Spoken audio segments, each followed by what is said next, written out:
रफ़ी साहब ने हज़ारों नायाब गाने दिए, एक से एक बढ़ के उन्होंने फिल्म संगीत जगत को गाने दिए। एक सुर इधर ना एक सुर उधर, बिल्कुल परफेक्टली वो हर गाने को गाया करते थे। और रफ़ी साहब के गानों का क्रेज़ उनके फैंस पर तो इतना है कि रफ़ी साहब के कितने गाने ऐसे हैं जो पब्लिश ही नहीं हुए, मगर उनके फैंस फिर भी कहीं ना कहीं से वो गाने ढूंढ कर ले आते हैं, खुद भी सुनते हैं, दूसरों को भी सुनवाते हैं। इस तरीके का क्रेज़ है रफ़ी साहब का उनके फैंस के बीच में। मगर ना जाने क्यों एक गाना रफ़ी साहब का, उनका अपना ही गाना उनको पसंद ही नहीं था। पता नहीं क्या कारण थे। और ये गाना कोई ऐसा वैसा गाना नहीं था, नायाब ये गाना था।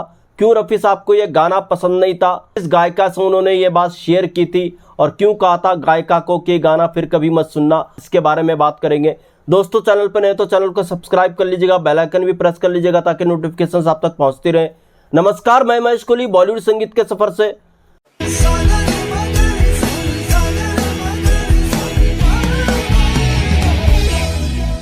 दोस्तों, ये किस्सा शेयर किया था बॉलीवुड प्लेबैक सिंगर उषा तिमोती जी ने।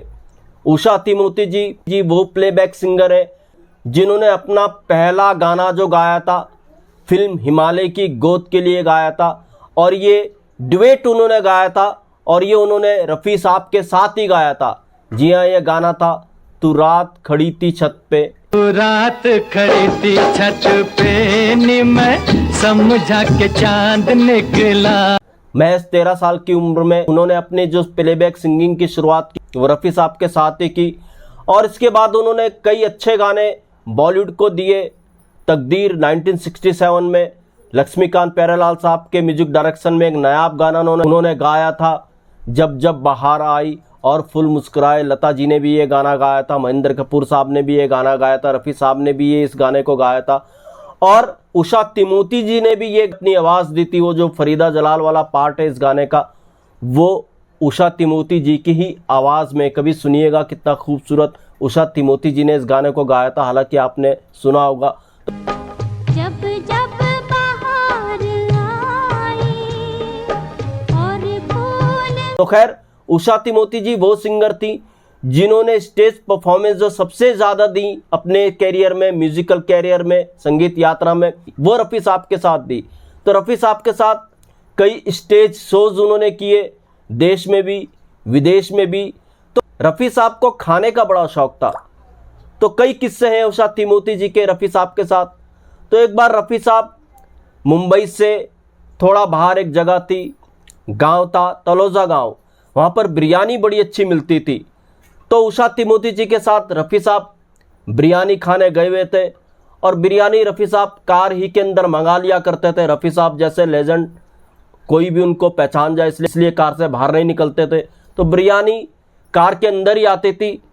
तो एक दिन की बात है, उषा तिमोती जी उनके साथ ही थी, बिरयानी कार में मंगाई गई, तो अचानक रफ़ी साहब ने ट्रांजिस्टर ऑन किया कार के अंदर, और ट्रांजिस्टर जैसे ही ऑन किया, ये इत्तेफाक था कि ट्रांजिस्टर से आवाज़ आई, अब आप सुनिए मोहम्मद रफ़ी की आवाज़ में ये गीत, और ये गाना बजने लगा।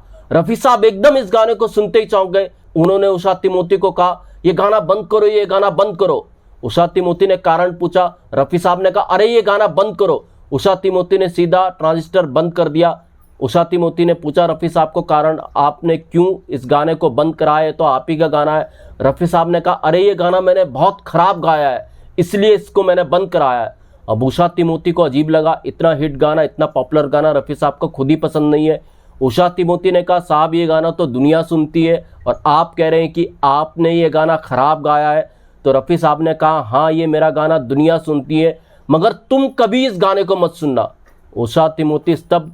रफ़ी साहब ने कहा, ये मैंने बहुत ख़राब गाया, इसलिए तुम कभी इस गाने को मत सुनना, बस दुनिया को सुनने दो। ऐसा कुछ रफ़ी साहब ने कहा। उषा तिमोती जी का कहना था, उनकी फेसबुक वॉल में उन्होंने शेयर किया था ये किस्सा, कि उसके बाद ये गाना फिर उषा तिमोती जी ने दोबारा नहीं सुना रफ़ी साहब के कहने के बाद। जी हाँ, ये गाना कौन सा था? ये गाना था 1948 में एक फिल्म आई थी प्यार की जीत, उसका ये गाना था, और गाना था एक दिल के टुकड़े हजार हुए, कोई यहाँ गिरा कोई वहाँ गिरा। एक दिल के टुकड़े हजार हुए। इसके म्यूजिक डायरेक्टर थे हुस्नलाल भगत राम। इसको लिखा था कमर जलालाबादी ने। और ये गाना तो ऐसा गाना है, कई कवर वर्जन इसके और सिंगर्स ने गाए रफ़ी साहब को ट्रिब्यूट देते हुए, मगर ना जाने क्यों रफ़ी साहब को अपना ही ये नायाब गाना पसंद नहीं था, जो बात उन्होंने उषा तिमोती जी से शेयर की। तो दोस्तों ऐसे भी किस्से में, ऐसे किस्से मैं आपके लिए लेकर के आता रहूँगा। महेश कोहली को दीजिएगा इजाज़त। Good bye, good luck and take care.